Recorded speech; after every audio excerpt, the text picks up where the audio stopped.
Okay, good morning. On behalf of the Global Unions Committee on Workers' Capital, or the CWC, and the International Steelworkers, or the USW, to where the rubber meets the road, upholding labor rights risks at Bridgestone Firestone in Liberia.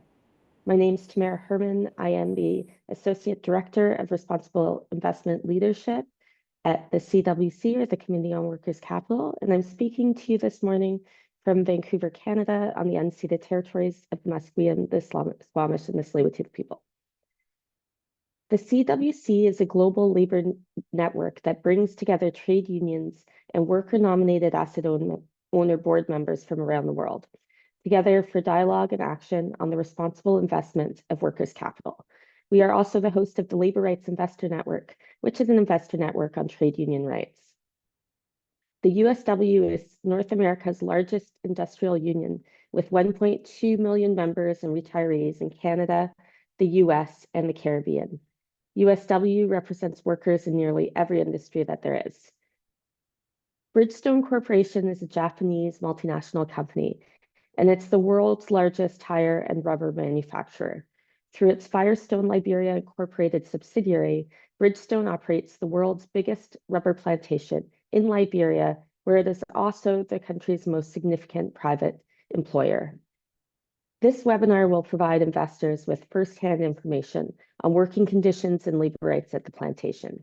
Today, you'll hear from a contract worker, trade union representatives, and a labor rights expert about potential financial and reputational risks to Bridgestone, stemming from alleged violations of workers' rights at the Liberia plantation. You'll also hear from an investor about due diligence and forced labor. We will have 5 speakers. During the last 10 minutes of the webinar, there will be space for questions from the audience. Please use the Q&A function on Zoom to ask your question, and you can submit them at any point in the webinar. You can select whether you'd like to ask the question anonymously. Please note that the webinar will be recorded so that it can be shared with investors in less conducive time zones. Your name will only appear if you add it to the text of your question. In 2007, workers at the Firestone Liberia plantation successfully formed a trade union, the Firestone Agricultural Workers Union of Liberia, or FAWUL. In 2019, Firestone management terminated the employment of approximately 2,000 FAWUL represented employees and required them to sign employment contracts with authorized third-party labor contracting agencies in order to keep working. FAWUL is currently in contract negotiations with the company, and their contract expires on December 31st of this year. This past September, over 90% of contract workers on the plantation also voted to join FAWUL. So we're going to start in Liberia, where we're going to turn to our colleagues who will share their expertise and speak to us about the conditions on the plantation. And our first speaker today will be Marcus S. Blama, who is the General Secretary at the National Timber, Wood Construction, and Allied Workers Union of Liberia, which is the mother union for FAWUL. So if we could get Marcus on the screen. Okay, there you are. Great, thank you. Can you begin by briefly describing the Firestone Liberia plantation, where it is, how far it is from the city, etc.? Okay, as you already said, I'm Marcus S. Blama, General Secretary, National Timber, Wood Construction, and Allied Workers of Liberia, NACAW, for short, Mother Union of FAWUL. The Firestone plantation is in Habe, West Africa. It's in Habe, Liberia, West Africa. It is the country's largest employer, and thousands of Liberian workers are employed there. For the contract workers are very employed under very bad conditions. Their employment status is bad, but our brother will speak on that issue. They make less than $4 per month, per day, which is $3.50 a day work done. And some cannot get paid even when they work because of the kind of low money they are paying the workers with. The plantation is about the size of Washington, D.C., which is about 18,000 acres of land. It is a tropical rainforest in West Africa around the coast, and the weather is hot and humid. Working and living conditions are very hazardous in that place. The plantation is divided and isolated from Monrovia. It's far away from Monrovia. The company says about 70,000 family workers and family members are living on the plantations. Contract workers are largely confirmed without contract workers are largely confirmed and living in the plantations without going anywhere. Their children, their children are largely without education, without medical care, and without any other benefits. Contract workers are all so-called tappers. We have tappers, we have slashers, and we have cup washers. The three categories are workers that are working in the plantations as contract workers. The slashers are there to tag and care for rubber trees that correct latex. Then the slashers are to work to clear the fields. The cup washers are the ones that can wash the cup of the cup lawn. Cup washers are mainly women, but they are not being paid directly. Their pay comes from the slashers work that they do. So the $3.50 they pay the slashers, the cup washer who works in your plant in that division will be paid from that cup washer salary. Meaning that if the cup washer salary is $100 per month, the cup washers is going to get maybe $40.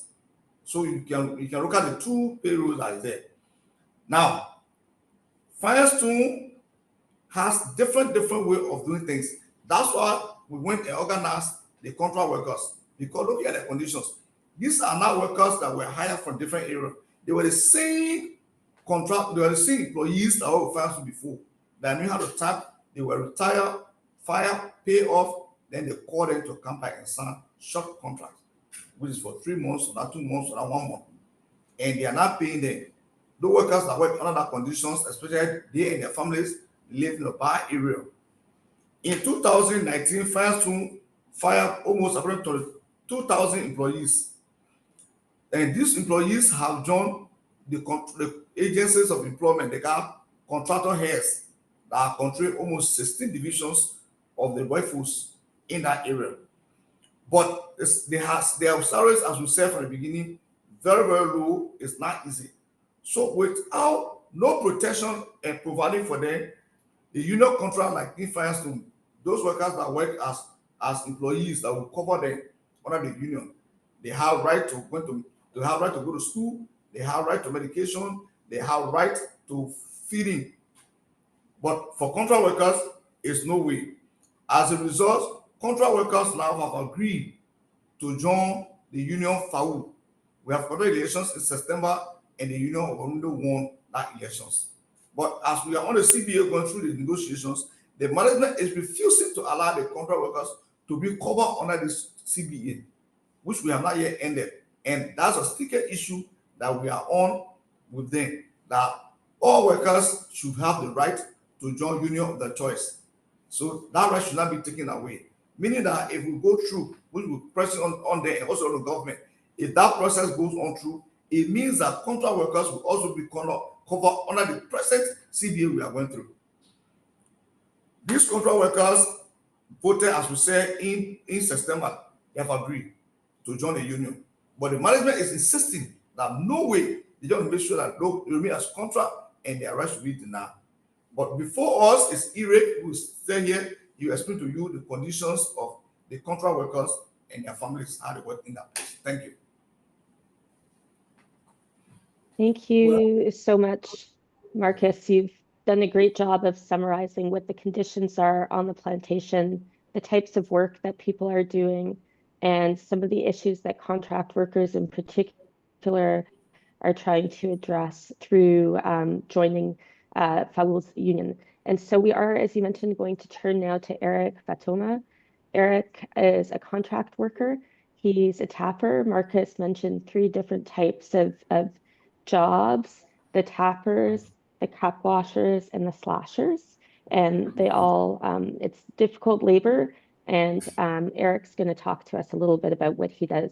So Eric, to start, how long have you been working at the Firestone plantation? Yes, that's true. I've been working there for a long time. I was working before they can take me as contractor, they pay me off. So the working condition for contractors and the living condition for we contractors, our families is very difficult. We live almost as a slave. Number two, we don't have good safety equipment.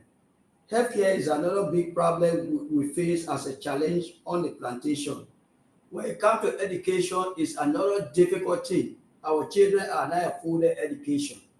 Like my 5-year-old son, they are expecting him to walk 1 hour and 30 minutes to get on the bus for 3 minutes to go to a school.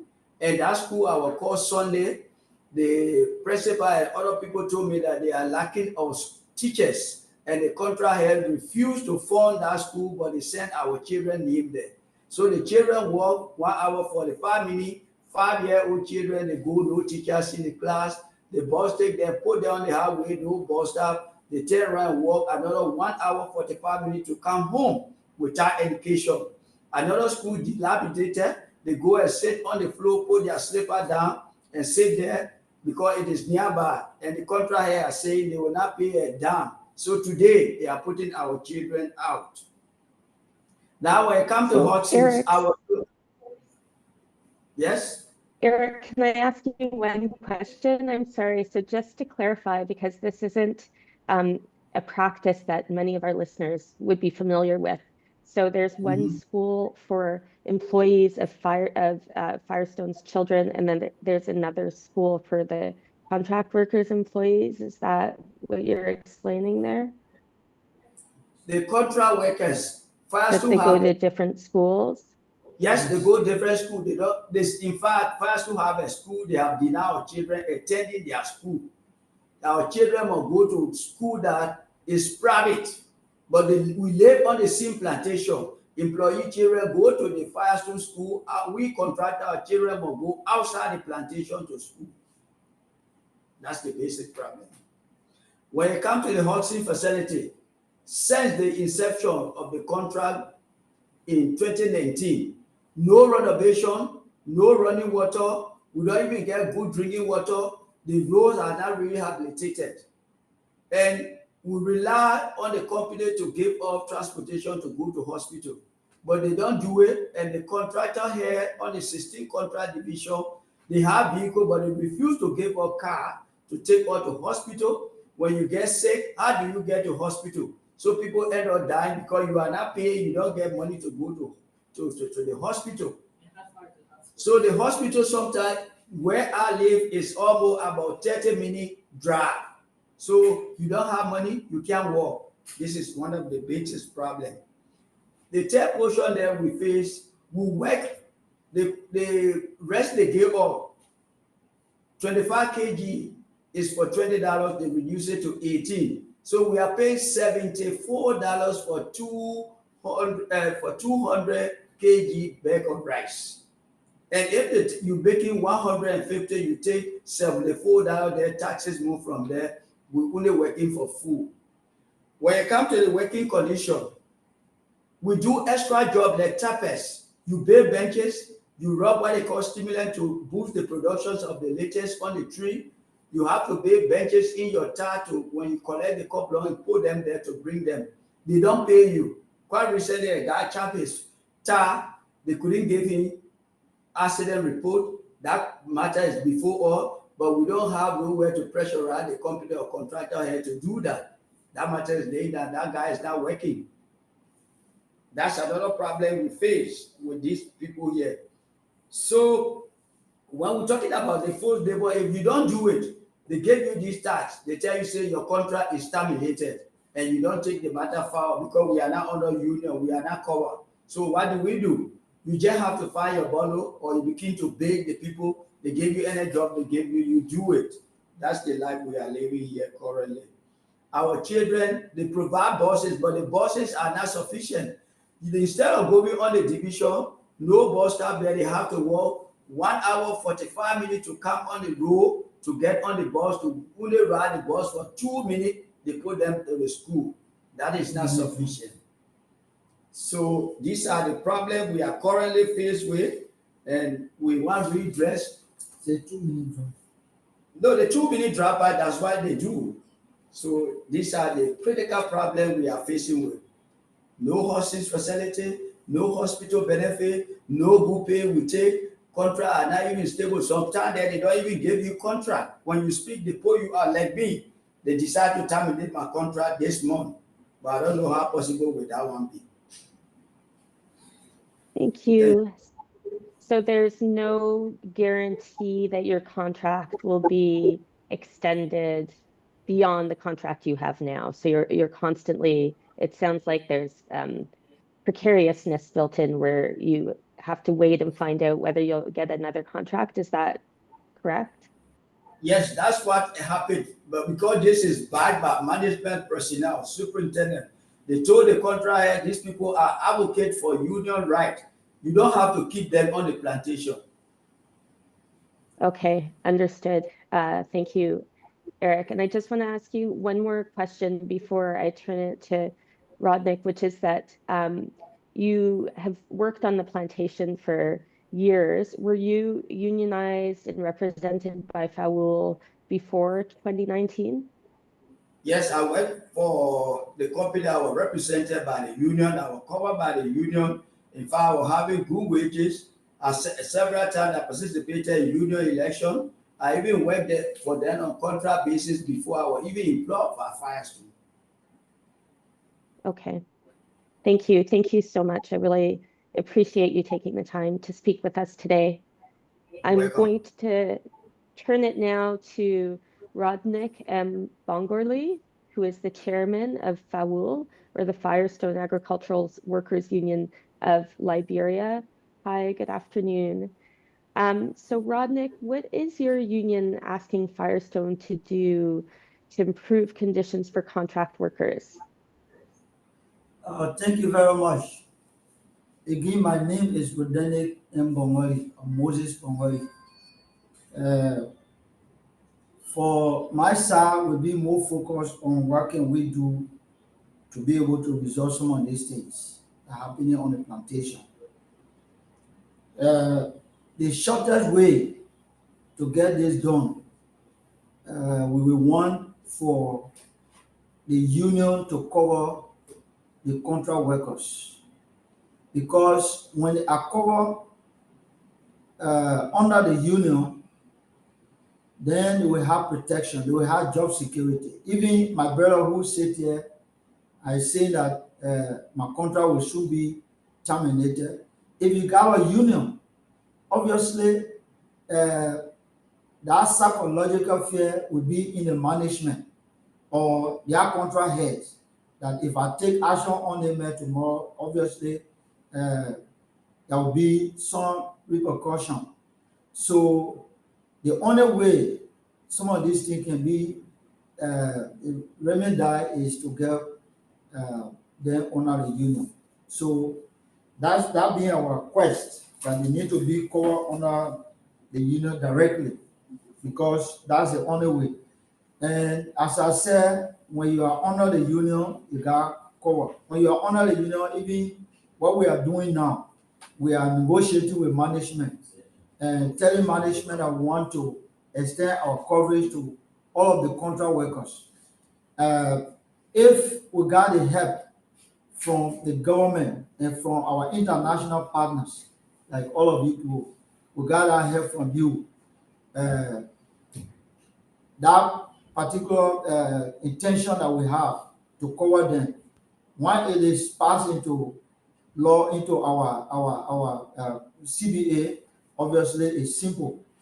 The coverage they're yearning for, they will get job protection, they will have increase in wages and salary, they will have good term conditions of work, they will have it. So we are saying the only way to remedy the situation they are facing now is to be covered under the union. And as I just said it before, that currently we are negotiating with the company. We place them in that category that this contract that we are negotiating must be able to cover all workers. They are using employees because employees is a limited category. When you say employee, it's just limited to few people. But the ILO helping us to do what we call the decent work act. The decent work act is talking about workers, say employers and workers, to be able to negotiate a contract that will address the term and condition of workers. So that's our position. So we have told them that the contract workers, they are supposed to be under the FAWUL or under the union. And some of the points that we have that we're raising that is that the management of Firestone, they call us employee. Then they have few of us that are working on the other side, they call all of us employee. Then they got good number of our brothers who on the other side, they call them contract workers. But again, that same contract they have, they got their superintendent, they got their manager, they got their superintendent, they got their Quality assurance. the quality assurance officers. Then they got their headmen, they got their overseer that are taking care of those places. And you claim to government that you outsource that place, you give it up. But on the contrary, you got your people that supervising it. So we as workers, we don't take that to be outsourcing. It is only intended to to fool the government to say that they are outsourcing, but the actual fact is they're not outsourcing because they got everything under their control. And that is the point that when we go to government, we'll be raising our voice on that these people can be managing this place, then they call it contractors. So that's the point we stand to ask the government to allow us to be able to cover the contract workers. And they are saying no, but we are very sure that we'll be going to the government for that. So, and on the other side again, there is a question whether the company will agree or not. The company will have to agree. We have raised it with them in our collective bargaining agreement. If they will say no, then we have to resort to a lot of strategy. Workers are always based on strategy to be able to succeed. So we have to employ a strategy that will compel them to accept. And that strategy is nothing else but we also make it a priority on the land that will be going on a strike. If they don't accept us, and under our law, strike is legal. The only thing you must be able to follow the procedure as a government that this is what happened. We are not satisfied. We'll be going on a strike, and government now have to say, okay, we agree. When you inform them, then we'll be able to go on that strike, and we are in the business of doing that. So if the question whether they will agree or not, yes, it's good to ask that question, but we as union, we got the answer to that. So we will create a compelling situation that will compel them to be able to accept. So we have also done. Then the other one is somebody will be saying whether the government will be able to stand with us. Yes, we agree the government will stand with us. The first thing is we made a government. As we define democracy, government by the people, for the people, and of the people. And that's how we take it. So since it is a democratic government, and we have to raise our voice, we are in petition to them, asking them that this is what affecting us, we want your intervention. And we believe what we have done, the government is not going to say no, they're going to stand with us to be able to get our cover the contract workers. So that is our showcase. That will also be showing when we write them by telling them that we'll be going on a strike because they will want to know what we're going on a strike for, and we explain to them. So government will be willing to stand with us because all of our issues are raising are all are all in the Decent Work Act. So we're not going outside. It is within the Decent Work Act. Based on that, we believe that because it is our right to be able to stand with us. So then the other question is the other issue that we want you people to address is investors to support FAWUL actions. Because when we're talking about all of these things we went on a strike, and we need also support from Solidarity Center, our partners, and all of you people. The investor will also believe that you will be able to mount pressure based on records that you are seeing, based on what we are, the information we are providing, how the workers are suffering on the plantation, and what is important for them to be covered under a union so that they can be given dignity. Based on that, the investors will have to be able to be on our side, where they'll be able to press Firestone in the international world so that they can be able to, accept some of these things for us to be able to, unionize those people who are almost being treated like a slave. So that would be our standpoint on the investor. We'll be asking you people to be able to also do that. So for FAWUL, the support is there. Our leadership, the people are in hard gear. They don't want to listen to us. When we say today, everybody sit down, everybody will sit down. Everybody pass over, they will pass over because they have been following us. Whatsoever they want us to do, that what we do. So they always listen to us. So again, I want to just thank you very much and be able to pause for now. Thank you so much. Thank you so much, Rudnick, for explaining FAWUL's position and talking through what's next on the ground.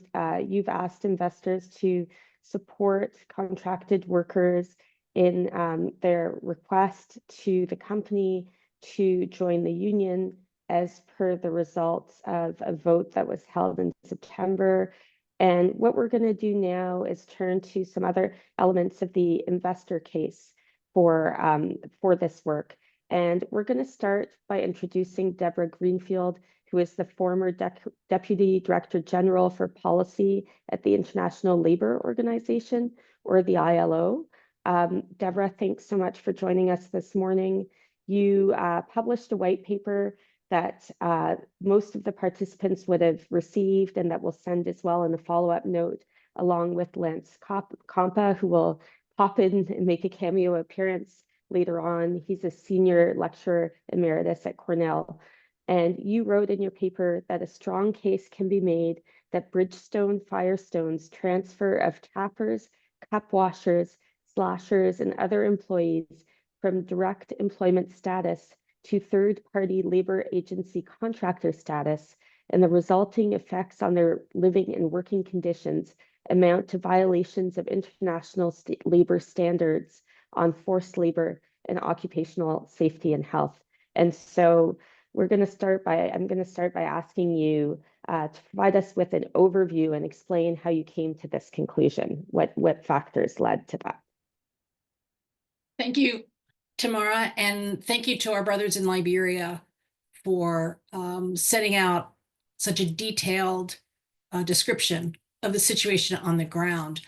I want to highlight some of those key facts that have just been described, and you'll see them in much more detail in the white paper that Lance Compa and I co-authored.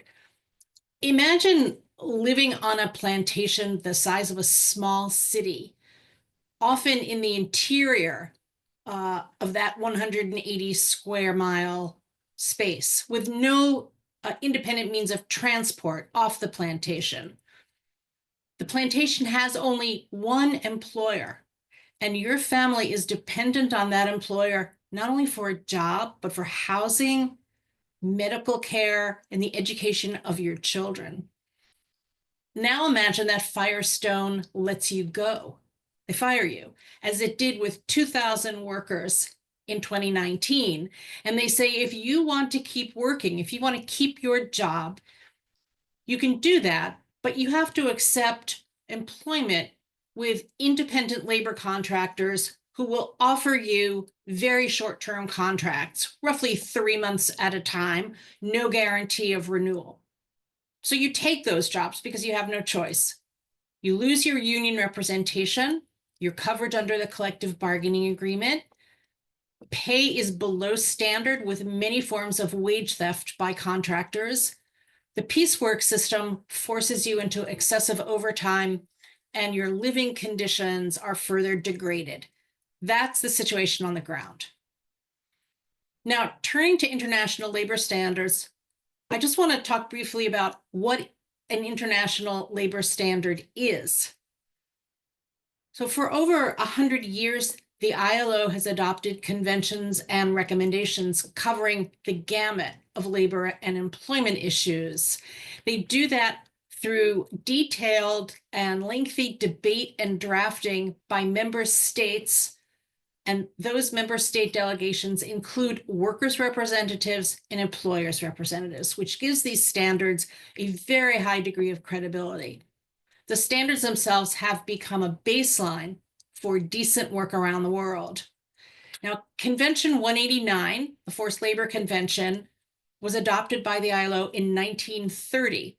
There are 3 elements of forced labor. First, it covers all work or service. The work or service is exacted from any person under the menace of penalty, and that includes the loss of any rights or benefits. And the person has not offered, in words of the convention, himself voluntarily. The drafters deliberately created the broad definition of forced labor in order to encompass evolving situations. Now, in 1998, the ILO recognized 4 and now 5 fundamental rights at work. And those are collective bargaining, the right to freedom of association, no forced labor or child labor, the absence of discrimination at work, and finally, the right to a safe and healthy working environment. Now, it's important, so these are fundamental rights. Freedom from forced labor is a fundamental right covering all workers. It's really important to look at forced labor in the context of contemporary circumstances. I think we tend to look at this as work at the point of a bayonet or with the threat of prison or torture. And surely that kind of forced labor does still exist, unfortunately. But the ILO has emphasized, particularly in its forced labor protocol in 2014, that the context and forms of forced or compulsory labor have changed since 1930. And the protocol emphasizes that forced labor is increasingly seen in private employment. There are 11 indicators the ILO has developed to help identify forced labor. In our paper, we focus on several of those, which I want to emphasize right now. First, abuse of vulnerability. There's no question that the workers on the Firestone plantation are vulnerable. They can't really get off the plantation. They have no alternatives if they lose their job, not only with respect to alternative employment, but with respect to where they live, whether their children get educated, and other essentials. Second, isolation. Again, it's clear that workers on the plantation are isolated. They have no real opportunity to go off the plantation to make complaints to government agencies. Third, intimidation and threats of job loss. Workers are told that the failure to meet production quotas, that if they raise complaints, if they speak to labor commissioners or others about working conditions, what they find if any of these conditions are met is that they will be dismissed. Their contracts will not be renewed. Fourth, abusive living and working conditions. There are a lot of indicators here. There are significant and arbitrary deductions from the piecework rate that workers have to accept. Workers are not compensated for all of their work. Some workers are maintained as casual laborers, in order to deny them the minimum wage. And there is excessive overtime because piecework and production quotas require excessive overtime. And this type of abuse can, in and of itself, constitute forced labor under ILO jurisprudence, particularly where working overtime is not a choice, but you have to do it in order to meet these quotas. I won't detail the squalid and dehumanizing living conditions that these workers and their families endure. You've heard about it today. We detail it in our paper, and there are photos that make the case even clearer.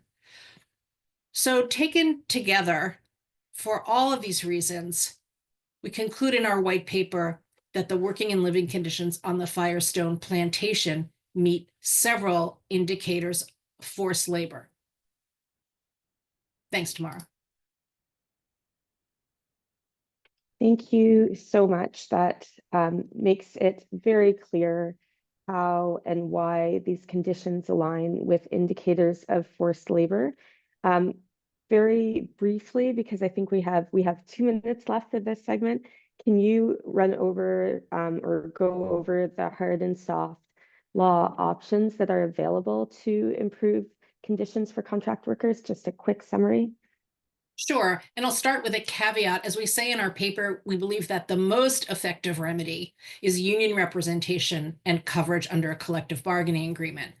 The hard remedies include a petition under the U.S. Tariff Act of 1930 to petition U.S. Customs and Border Protection to prohibit the entry of goods into the U.S. made with forced labor. If successful, there would be a complete ban on the import of rubber from Firestone Liberia until conditions on the plantation change. FAWUL and its allies could petition the U.S. Department of Labor to add rubber from Firestone Liberia to DOL's list of goods produced by child labor or forced labor. Under the African Growth and Opportunity Act, FAWUL could seek to remove Liberia from the preferential tariff treatment it receives on the ground that it's not meeting one of the Act's requirements, which is to make continual progress toward the prohibition of forced or compulsory labor. We also talk about complaints under the U.S., Mexico, and Canada Free Trade Agreement against all 3 countries because USMCA prohibits the importation of goods made with forced labor. On the soft law side, there are several ILO mechanisms that we detail more fully in our white paper.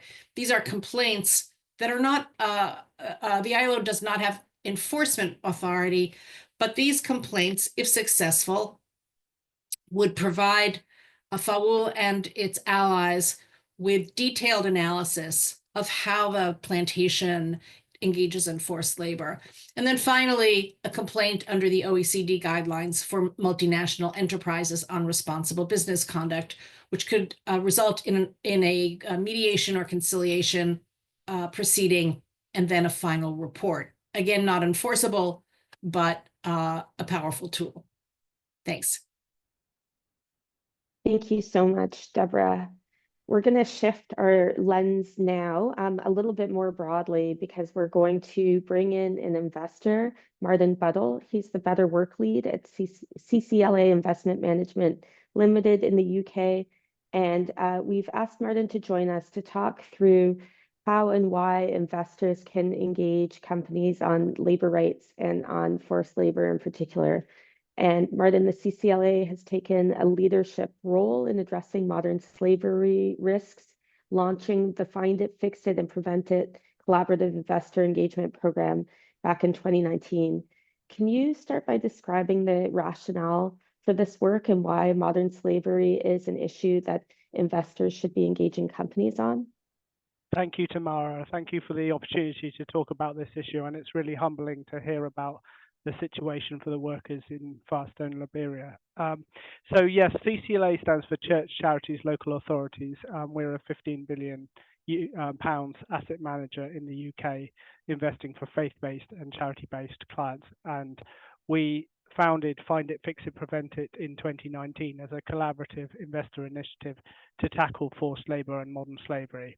And we work in three ways. So we use our combined leverage to engage companies we hold to tackle forced labor and asking them to find, fix, and prevent modern slavery. We work to engage with policy makers and policy regulators. We have specific asks. We're operating in the UK, so we've been asking for an update of the UK Modern Slavery Act. We're also asking for the UK to implement mandatory human rights due diligence, like we've seen regulations in the EU, and for the UK to have a forced labor ban similar to the Tariff Act that has already been mentioned in the US and the EU forced labor ban.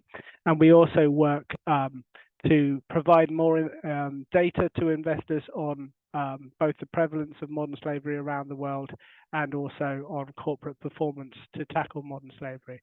So we've launched a benchmark of the top 100 UK companies on their approach to tackling modern slavery. We updated that in November this year, and we've seen companies improve their performance as a result. And we're intending to do a global benchmark in the first quarter of next year.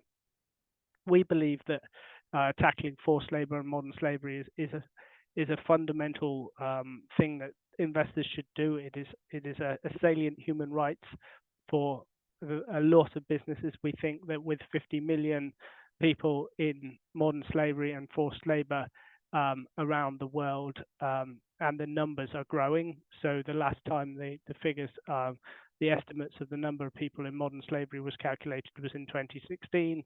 In 2022, the numbers went up to 50 million. So there was a 10 million increase in the numbers. So we believe that it's present in the supply chains of most businesses around the world, and that they should be looking to find it, fix it, and prevent it, which means that we expect them to be doing their human rights due diligence, identifying where there might be risks of modern slavery or forced labor in their operations and supply chains, and then providing remedy for those workers that have been affected. And this is very much in line with the UN Guiding Principles for Business and Human Rights. So that there is a clear sort of moral and legal case, but there is also a material case. And we've already mentioned the US Tariff Act, and that goods tainted with forced labor can be banned from markets such as the US and indeed from the EU now. And so as an investor in those companies, if their products that they're importing into their country get stopped at the border, then that has a significant risk for those businesses in terms of the resilience of their supply chain. So the moral case is there, but also the material financial risk as well. Thank you. You've talked a little bit about what you expect companies to be doing in terms of identifying human rights risks and providing remedy as per the UNGPs. Can you talk a little bit more about what you're specifically, when you engage companies on modern slavery and you sit down and you meet with them, can you just flesh out a little bit more what some of what you're looking for in terms of company responses? Yeah, absolutely. So as I said, we think that it's probably present in the supply chains and operations of most businesses. And so our framework asks the companies, have they found modern slavery in the past year? If not, why not? Have they got good due diligence processes in place? And can they prove that those due diligence processes are working? So, and we have published the benchmark. The benchmark has the elements of the engagement framework that we use for speaking to companies, and to sort of break it down further. So in the find it element, we're looking at the company's risk assessment processes, whether it's mapping its supply chain, whether it's understanding where its products are coming from, understanding the risks involved, whether they're doing audits or monitoring of that supply chain, human rights impact assessments, whether they're then taking the lessons learned, whether they have grievance mechanisms in place which people can use to raise complaints, and then we're asking them, have they disclosed cases? So, and we see that as a positive because it shows that those companies are then actually they are actually know what the risks are, and they're being upfront about, you know, where their salient human rights risks are. And then once they've actually identified cases, we're asking what remedy has been provided for those people, and whether the people who've been involved, the survivors of forced labor or modern slavery, have been involved in the remedy process, and then whether they're satisfied with the results. And then the prevent it part of the framework looks at the governance and of that process, whether they are integrating that into their wider business, whether they're signing up to things like the employer pays principle, which is designed to tackle debt bondage, and whether their commercial practices are supporting or undermining their suppliers' ability to uphold good labor standards in their supply chains. Okay, thank you so much. And you mentioned that companies have already improved, some companies have already improved their performance. I wanted to ask you about the outcomes and impacts of this work, and maybe can you just talk a little bit more about the types of improvements that you've seen? Yeah, so I mean, we've engaged with lots of different companies over the years, and so it's very difficult to make sort of generalizations. But if we were to take some of the early engagements we did with the hospitality companies, we had companies that had joint ventures in the Middle East who did human rights impact assessments and identified that they had migrant workers coming from South Asia to the Middle East countries, that there were in forms of debt bondage, and they had risk of modern slavery in those operations. They did provide remedy, and they did a lot of work around the employer pays principle to ensure that the workers that were being recruited in that joint venture had remedy in place. We've done some engagement with UK construction firms. In the UK, we are seeing more modern slavery in risks in the construction sector, and those construction firms are now working together to form a modern slavery intelligence network. They're working with an NGO called Stop the Traffic, which is providing a data brokerage service so that companies who think that there might be some issues around forced labor or modern slavery in their supply chain can share it with their other companies in that sector, and there is a data brokerage to make sure that, you know, confidential information isn't shared inappropriately. And then talking about our modern slavery benchmark, we've seen we published one benchmark in 2023 and another one in 2024, and we've seen 65 companies improve their score from last year. 30 companies in the top 100 UK listed companies have disclosed finding modern slavery. That's up from 25 last year. And we are seeing a gradual increase in the ability of companies to disclose what they're doing around modern slavery. I'm not saying that they've fixed it at all, but there's definitely a progress in that direction. Thank you. Thank you so much, Martin, for sharing all of that with us. Really appreciate seeing what you and other investors are doing to address modern slavery. We have one quick cameo appearance here before we turn to Q&A. We're going to bring up Lance Compa. Lance is an international labor law professor at Cornell, and he co-wrote the white paper alongside Deborah. And Lance, I just wanted to ask you quickly, what are some of the ways that investors could engage with Bridgestone, Firestone on forced labor if they wanted to pursue these issues that have been raised in this webinar? Just very quick. Thanks, Tamara. I should start by saying, you know, it's not for me or Deborah to tell investors what they should do. It's really for investors to decide based on your own experience of what the most effective forms of engagement are about how to proceed. I hope that you can start by studying the white paper that Deborah and I prepared, and also consider what we've learned today in this webinar about conditions on the plantation. In the medium and long term, there are some serious legal and reputational exposures for Bridgestone that could affect investors' interests if FAWUL and its allies pursue one or more of the avenues of recourse outlined in our paper.